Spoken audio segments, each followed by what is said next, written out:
Poems of Narad. From Poems on Music, Love, Poetry, and Prayer, Part 1. New Anthems to the One. A greater music waits unscored above, its cadences too fine for human ear, its harmonies unheard in earth's dull air, the rapture chant of the eternal seer. We've sung so many masses for the dead, and requiems to God's great sacrifice. Shall there be no oratorios to the light, or overtures that sing of paradise? Might we wake to his rhythms beyond time, and dance that frees the soul to wonder flights, the melodious song of heaven in our hearts, and descant voices calling from the heights. We will compose new anthems to the One, whose ecstasies transcend our mortal dreams, arpeggios that leap with Godhead's laugh, and variations on eternal themes.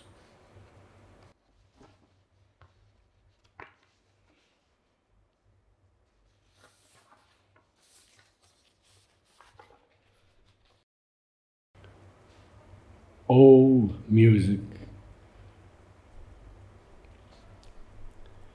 if heaven's vaults would open to my prayer, and music of the newer world descend, harmonious to heal the earth's despair, its rancor and its rivalries to end.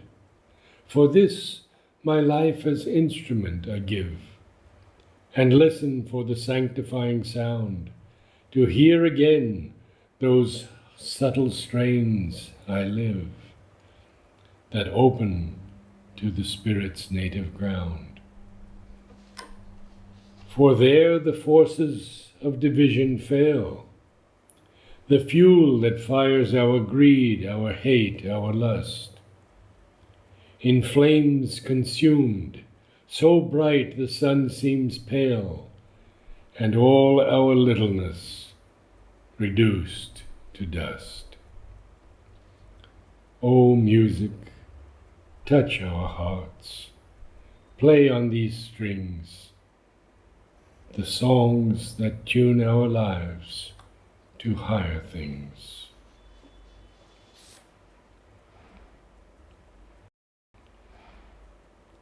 Song of Sacrifice. Our song of sacrifice must rise beyond the temporal to fill the halls of time, and gratitude in simple concert lift the human spirit nearer the divine. Each moment in this mortal life become a hymn of offering, a chant of love, joy's chorale that calls the soul in us to orchestrate the movements of our lives and harmonize the discords of our being. Music, now a tool of mental make, must wake to harmonies and strains unheard, descending in the silent cavern space.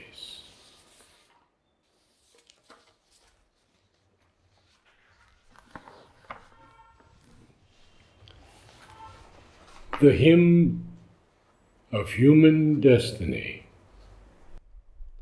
The grackle thinks its song as great as meadowlark and nightingale, and who are we to deprecate, whose auditory senses fail from the too loud music of our time?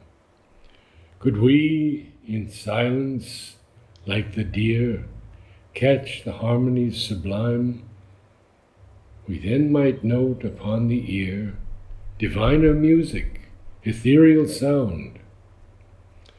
Lean to the wind, or crickets cry, as one who has in silence found the hymn of human destiny. It is evening now, the linnet sleeps, the mockingbird sings no more, and he who for us beauty keeps arises in the being's core, and in the darkness brings us light to see with other than these eyes, peeling back the shades of night, that we might glimpse paradise. For in the day, often blind, we travel upon busy lanes of life, and can no exit find, and travel where no beauty reigns.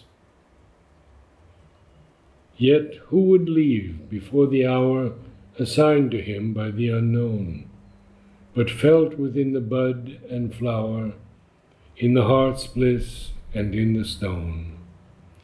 Cathedrals we have built to praise, filled with incense-laden air, but in religion's endless maze, still we cannot find him there.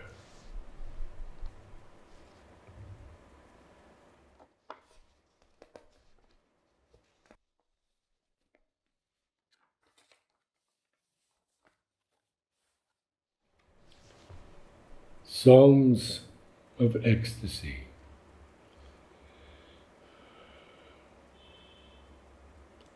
I have penned my thoughts on shifting sands, obliterated by the sea. What I have built with awkward hands is but a dreamer's legacy. The depths of being I do not know, the heights remain unrealized.